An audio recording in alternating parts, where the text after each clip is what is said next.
Japan की Hindi radio सेवा है।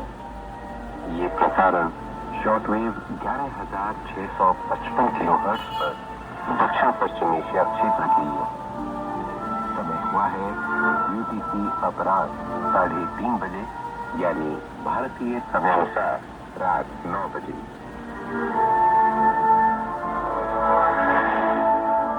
हमारी प्रसारण सूची और ताजा समाचारों के लिए देखो हमारी वेबसाइट nhk.jp/hindi।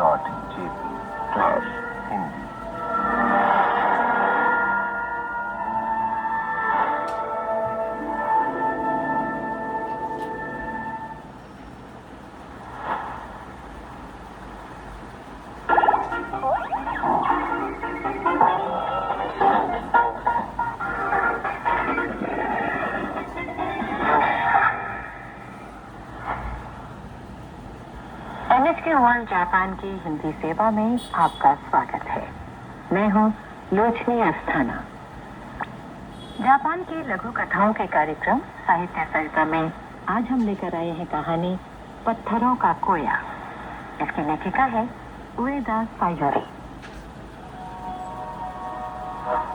उएदा सायोरी 2003 में कथा जगत में चर्चित हुई, जब उन्हें विज्ञान कथा लेखन के लिए कोमात्सु साक्यो सम्मान मिला। उसके बाद से वे विज्ञान कथाओं के अलावा विभिन्न विधाओं में कहानियां लिखने लगे। पत्थरों का कोया। इस कहानी के नायक को दफ्तर जाते समय एक अजीब सा कोया यानी कोकुन दिखाई दिया। ये पूरी कहानी उसी कोया पर केंद्रित है। तो आइए इस रहस्यमय कोया के भीतर झांक कर नई गुत्थियां सुलझाते हैं। जापानी कहानी का हिंदी रूपांतरण और वाचन अखिल मित्तल का है।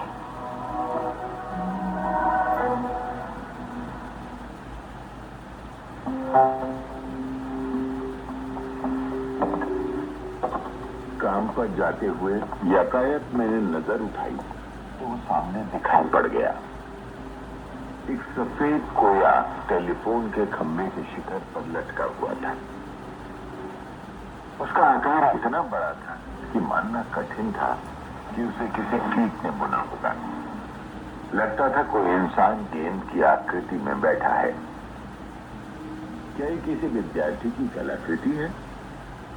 मैंने ऐसी रचनाएं बहुत देखी हैं, जैसे सड़क की पटरी पर बिखरे फूल के मॉडल, अनगिनत फूलों से सजी लावारिस साइकिलें। शायद ऐसा ही कुछ होगा। फिर गौर से देखने पर पता लगा कि कुआं पर इंद्रधनुष आभा थी। उसे ताकते ताकते मुझे पुरानी हॉरर फिल्मों का ख्याल आया और कुछ रोमांच सा होने लगा। अचानक मेरा मन काम से छुट्टी लेने को मचलने लगा। मैंने सोचा अभी ज्यादा देर नहीं हुई है, दफ्तर फोन कर देता हूं कि तबीयत खराब है, आज नहीं आ सकता। नहीं, ये ठीक नहीं है। मैं तेजी से कदम बढ़ाने लगा। मैं इतनी तेज दौड़ा कि पसीने पसीने हो गया और मन हुआ कि टाई खोलकर फेंक दे। किसी तरह कूद कर ट्रेन में सवार हुआ और जैसे तैसे समय रहते दफ्तर पहुंच ही गया।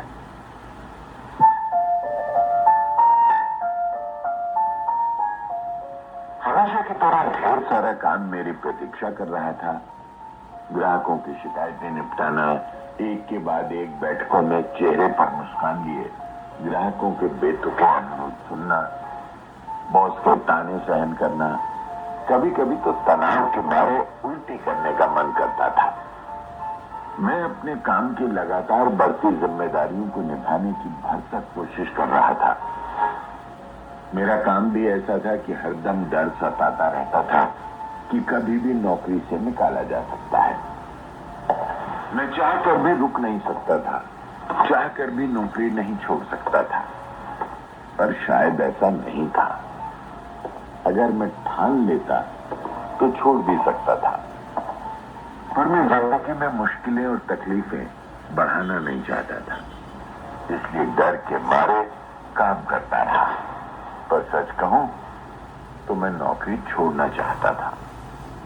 उस रात देर से जब मैं अपने मोहल्ले में लौटा तो वहीं रुककर टेलीफोन के खंभे पर नजर डाली। कोया वहीं लटका था जहां सुबह मैंने देखा था।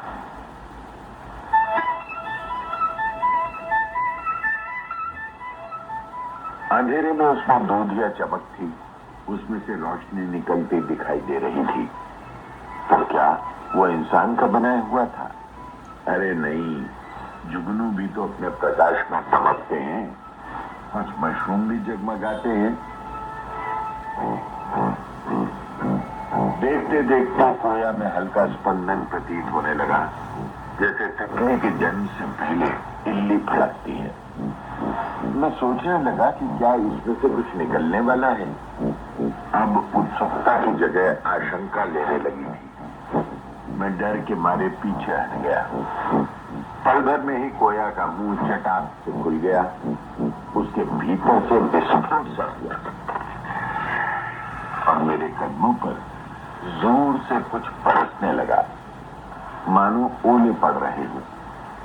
फुटपाथ पर अनगिनत पत्थर बिखरे पड़े थे और वो कोई मामूली पत्थर नहीं थे, वो तो रत्नों की तरह जगमगा रहे थे। कोई बेहतरीन जेड जैसा हरा था तो कोई अनार जैसा लाल, कोई चांदी जैसा सफेद, कोई सुनहरा तो कोई एकदम काला। एक पत्थर में नीली चमक थी। मैंने लपक कर एक पत्थर उठा लिया जिसमें कोई रंग नहीं था। अगर वो सचमुच क्रिस्टल या हीरा था तो मेरी तो किस्मत खुल गई समझो। तभी एक गरजती हुई आवाज मेरे कानों में पड़ी, बाकी पत्थर में उठा लो। आवाज इतनी कड़क थी कि मैं चौंक गया। इधर उधर देखा तो वहां कोई नहीं था।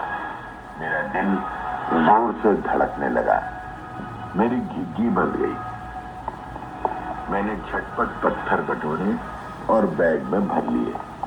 बैग को बाहों में दबोचे मैं घर की तरफ भागा। घर पहुंचते ही मैंने कमरे के फर्श पर बैग उलट दिया। कमरे के प्रकाश में कालीन पर लुढ़कते हुए पत्थर दमकने लगे। तुरंत मन में ख्याल आया कि इन्हें कैसे बेचा जाएगा, इस सब के कितने पैसे मिल जाएंगे, क्या करूं कि सही दाम मिल जाए। शायद सबसे अच्छा तो यही होगा कि सुनार के पास जाने के बजाय भाग्य बढ़ाने वाली महिलाओं को कष्ट भगाने वाले क्रिस्टल यानी हीलिंग क्रिस्टल्स कहकर बेच दिए जाएं। मैंने ऑनलाइन माणिक की दुकानें तलाश कर दामों की तुलना कर ली। जोश जोश में मोटा हिसाब लगाया तो नतीजा देखकर मेरे होश उड़ गए। बहुत मोटी रकम थी, वाकई बहुत मोटी। मुझे अच्छी खासी कमाई होने वाली थी। मैंने तय कर लिया कि सब ठीक रहा तो नौकरी छोड़ दूंगा। अब मुझे प्यास के साथ साथ भूख भी लगने लगी थी। मैं कुछ खाने के लिए उठने लगा तो मेरी नजर एक पत्थर पर ठहर गई।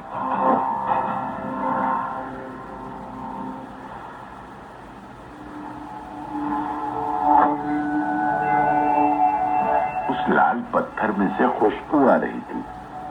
ये टमाटर, जैतून के तेल और मसालों की मिली जुली महक थी। मैं पत्थर उठाकर सूंघने लगा। महक बहुत तेज थी और अचानक मुझे गर्म चीज का स्वाद महसूस होने लगा। बिना सोचे समझे मैंने पत्थर मुंह में डाल लिया। क्यों? पता नहीं, मेरे मन के किसी कोने से ऐसा करने का निर्देश मिला था।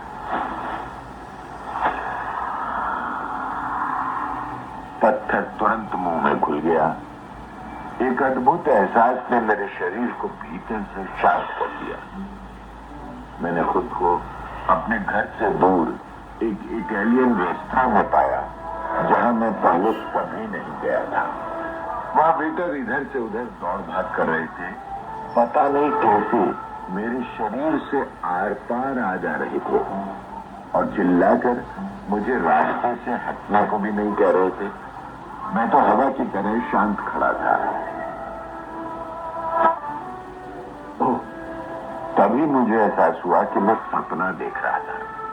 सपना कब शुरू हुआ कुछ पता नहीं। क्या जब से पत्थर उठाए थे तभी से सपना देख रहा था? यह दफ्तर से निकलने के बाद से सब सपना ही था?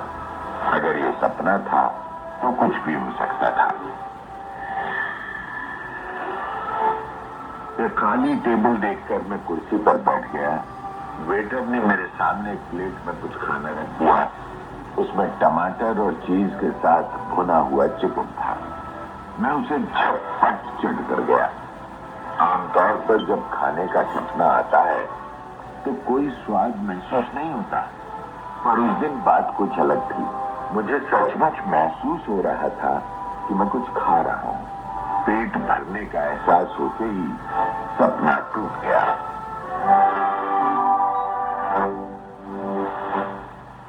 अब मैं अपने घर की बैठक में फर्श पर लेटा हुआ था। पत्थर अब भी जगमगा रहे थे, पर वो लाल पत्थर गायब था। अब मुझे लगा कि इन्हें बेचना ठीक नहीं होगा। मैं नहीं चाहता था कि ये किसी और के हाथ लगे। ये तो मेरे लिए ही थे ना। अब मैं रोजाना दिन रात दफ्तर में काम करता और घर आकर एक पत्थर खा लेता था। पत्थर खाते ही मैं सारी परेशानियां भूल जाता था। मैं खुद से बातें करता रहता था। कल तो काम पर जाऊंगा। और हर पत्थर में खाने की खुशबू नहीं आती थी। कभी कभी इनसे पेड़ों या सागर की महक आती थी। पर जो भी हो, पत्थर मुंह में डालते ही मैं किसी दूसरी दुनिया में पहुंच जाता था। तरह तरह के अनुभवों का आनंद मिलता था। मैं अनजान जगहों पर घूमते घूमते रोमांच का मजा लेता था। ऐसा शुद्ध जल पीता था जो मेरी रग रग में दौड़ जाता था। पेड़ की छाया में सुस्ताता था। एक बार तो मैंने एक स्त्री के शरीर में प्रवेश कर लिया। मैंने अनुभव किया कि स्त्री की तरह जीना, पुरुष के संग सहवास करना और संतान को जन्म देना कैसा होता है। मानो मेरी अपनी पहचान मिट गई थी और मेरा कोई अस्तित्व नहीं रहा था। एक बार एक सपने में मेरा सामना अपने प्रतिबिंब से हुआ। उसने मुझे आवाज दी, बार बार कहता रहा कि अपना ख्याल रखना, और एक जगह की तरफ संकेत किया कि सावधान रहना, वो जगह सुरक्षित नहीं है। अपने आप से संवाद समाप्त करने के बाद मैं दूर देशों की सैर का मजा लेता रहा। फिर अंत में एक नुक्कड़ पर एक लुटेरे ने मुझ पर हमला करके मार डाला। सपना जब टूटा और आंख खुली तब समझ आया कि वो पत्थर असल में क्या थे। मेरा एक दोस्त था जो विदेश में गुम हो गया था। उसे घूमने फिरने का बहुत शौक था और अकेले दुनिया की सैर करने गया था। उसके रवाना होने से पहले मैंने अंतिम बार उससे बात की थी। थोड़ी सी देर की उस बातचीत का सिलसिला वैसा ही था जैसे मैं सपने में अपने आप से बात कर रहा था। इसका मतलब उस पत्थर में मेरे दोस्त की यादें समाई हुई थी। और फिर उन यादों का क्या जो दूसरे पत्थरों में सिमटी थी? क्या वे अनाम लोगों की यादें थी, यादें जिन्हें किसी ने भुला दिया था, या शायद मृतकों की यादें? पर फिर लगा कि मेरे दोस्त का सपना शायद मेरे अपने दिमाग की कल्पना था। पत्थरों का असर कुछ ऐसा था कि दिमाग अपने आप कहानियां गढ़ने लगा था, और जो भी घटनाएं प्रतीत हो रही थी उनमें से कोई भी वास्तव में कभी घटी नहीं थी। फिर भी हम जीवन से हालात ठीक करने की कोशिश कर रहे थे, लेकिन कंपनी की माली हालत तंग हो रही थी।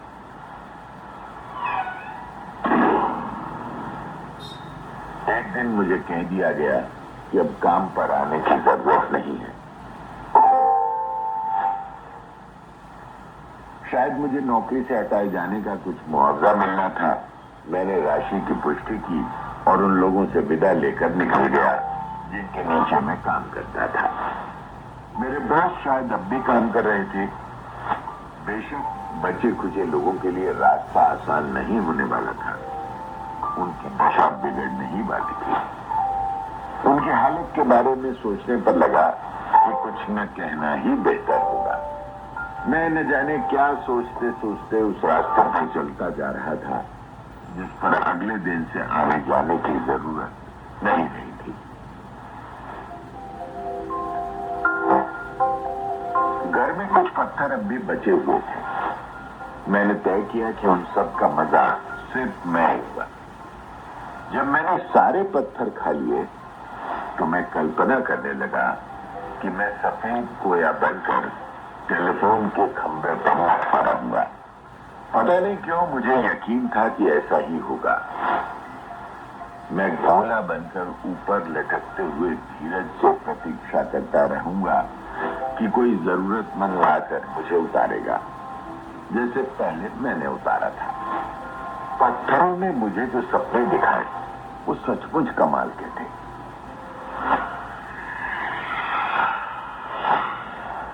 उनकी बदौलत ही तो मैं यहां तक पहुंच पाया। और अब मेरा नया काम है अपने शरीर में रची बसी सारी यादों को पत्थरों में संजोकर किसी और को सौंप देना। उन पत्थरों पर ऐसे लोगों का हक होगा जिन्हें जीवन में आगे बढ़ने की शक्ति जुटाने के लिए काल्पनिक किस्से कहानियों के सहारे की जरूरत होगी।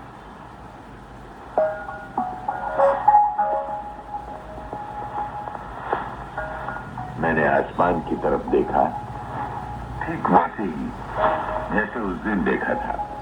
सड़क पर फैले टेलीफोन के खंभों पर अनेक कोया लटके हुए थे। वे सब चांदनी रात में सफेद प्रकाश से जगमगा रहे थे। मैं मुस्कुराया और हल्के से हाथ हिलाकर उनका अभिवादन किया।